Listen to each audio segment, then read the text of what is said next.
I just want to address a couple of things on that, put some things in context, okay? Because there's a lot of misinformation out there. No, the Hammonds were convicted of 2 counts, okay? And they have been charged with lots of other counts. They weren't acquitted of the other counts. They had a hung jury. So the prosecutor and defense went and talked and said, okay, we won't re-prosecute you and retry the case on those other counts if you agree to the sentence that the judge imposes. Both knew going into it that that was going to be 5 years. They agreed to the 5-year sentence. Now, when you have a plea bargain, you can only appeal the plea bargain if the judge sentences you to something that the law doesn't allow. So can you appeal after a plea bargain? Yes, but you agreed to the sentence, so you can only say, hey judge, you screwed up, you sentenced me to something that the law doesn't even allow. Okay, so they agree to the sentence, the 5 years. They agree to that. They go in, the judge says, I don't like the 5 years. I'm not going to follow the federal statute. I'm going to do my own thing here, and I'm going to go less. The government appealed, just like they could have done, and said, nope, you sentenced them to something that the law doesn't allow. The law says 5 years. That's a mandatory minimum. You need to impose that. The U.S. Supreme Court upheld that. It was an agreement by the Hammonds. There's no double jeopardy, okay, because they weren't retried for the same crime. Double jeopardy doesn't even have remotely anything to do with this issue. I'd like to make And one more, no, I'm not done. Okay. All right, U.S. Attorney in charge. Wasn't appointed by Kitzhaber, it was appointed by the president. I don't know why. It's just another misinformation, okay? The government, hold on. The governor could not have done anything. If you want the governor to do something, that's called civil war. The South tried it and it didn't work. If you want war, that's what he's advocating for. And that is wrong. What about the redress of grievance? Enough is enough. Enough is enough. Let's be mature here. Johnny has done his job, but never got. I have a story to tell you about the Hammonds that actually happened to me. This is about 3 days after the occupation started. I was walking down the road with my dog. Colder than hell in the morning, foot of snow on the ground, and this guy walks up and he said, "Could I interview you?" And of course, I'm very suspicious of anything like that. And I said, "Who in the hell are you?" And he explained it. And I thought, well, I'll talk about the Hammonds. So I did. And they filmed me for 20 minutes probably. And in the end, I had people I went to college with from the East Coast that called me on the phone and said, "You were on TV." And I was just dumbfounded. But here's what I said to him. I said, "What's wrong with this picture?" This picture is 2 guys that admitted they burned up 139 acres, and it's probably worth $100. And we have the Reverend Al Sharpton, who owes over $4 million in back taxes, and he doesn't get prosecuted. What's wrong with this picture? The guy just away went. That was the end of the interview. So I told the truth, and he didn't want to hear it. And the Hammond situation was the genesis of all the trouble that's occurred in this county, and $5 or more million spent. And it's just a tragedy, and still is. I'm told there's a lawsuit in the works to remedy this. Hopefully that'll happen. So, it's 4:05. Can we agree to terminate at 4:30, or do you want to keep going until you run out of energy questions, or what? How about the people sitting up here getting tired? Bring it on. Keep going? Keep going? Yeah, we're here for the people. All right. Bill, I'd like to say something really quick, just along with your story. You've got to be kidding. No, I'm not. You asked me, Dwayne. On that note, and I know this is kind of on a personal, but before Stephen and Dwight went back to prison, And Joey, I know you're passionate on the other side, but I'm also passionate on this side. I have no cows. No, no, no. I have no cows. Shut up and let her talk. Hold on. You would Shut let up and anybody let her interrupt talk. you. Please sit down. You guys, this is a good story. So, Joey, it's okay. I want to. Joey, it's okay. No, it's not. Anyway, I had the opportunity to visit with Stephen before he went back to prison.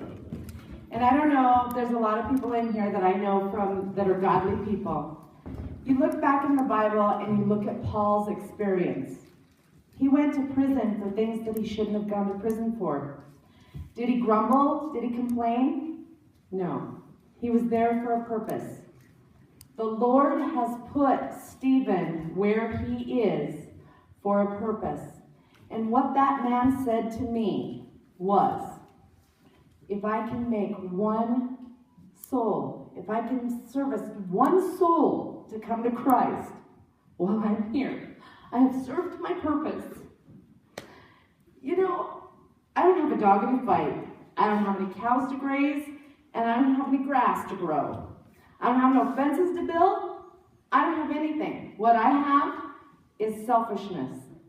I go to bed every night with my husband, knowing that Erlena Hammond and Susie Hammond, who lives 4 houses from me, go to bed without their husbands.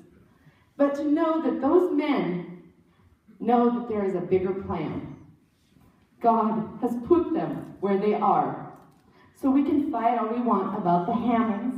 We can agree or we can disagree about the Hammonds.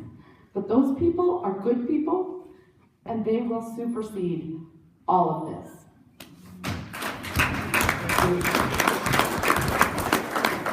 Yes, sir.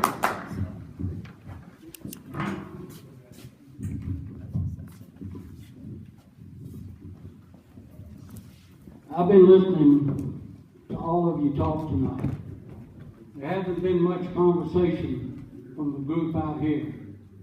Some of you know me pretty good, all right? I don't go to the meetings, all right? And I have tremors. I'm not scared, and I'm not afraid to be up here and talk to you, okay? This is a medical condition, all right? I don't go to the meetings, but I back the people that are in office. And I got my way of doing it. If you put your time in, okay, to represent me, and I vote for you to be my leader in this community, all right, I've got your back.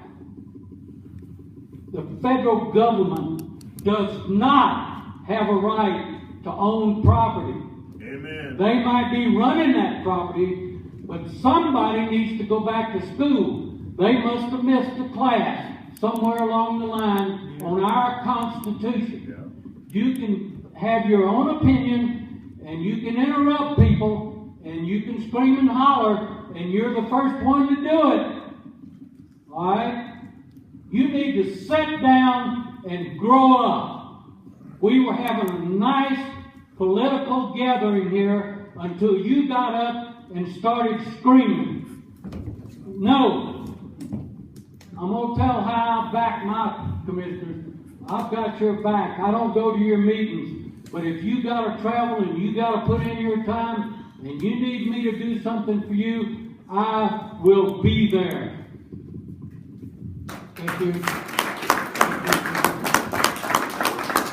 Okay, I have a question about the occupation, and it has for Dave. If looking back, would you change anything that you did or anything that you were told to do in retrospect?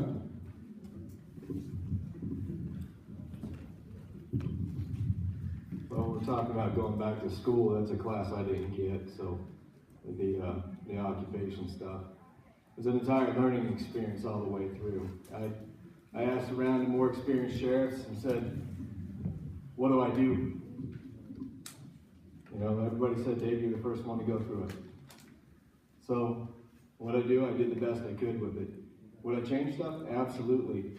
Alan pointed out earlier, I think it was Alan, said that, you know, hindsight's always better than, or maybe it was her foresight, that's what it was. Yeah, looking back, there's a lot of stuff that I would do differently if we had to go through it again, and I hope to God we never do.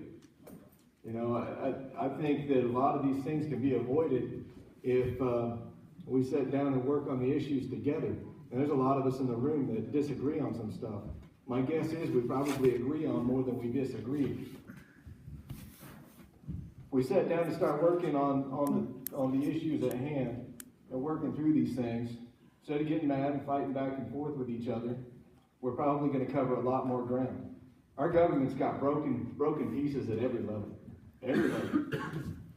And, you know, we can't fix those without the people giving their input. I mean, being here today like you're doing, Monty showing up like you did down there for that deal, I think it was a good thing. It shows that people want to have input. And I met with the Secretary of the Interior. I got a phone call and said,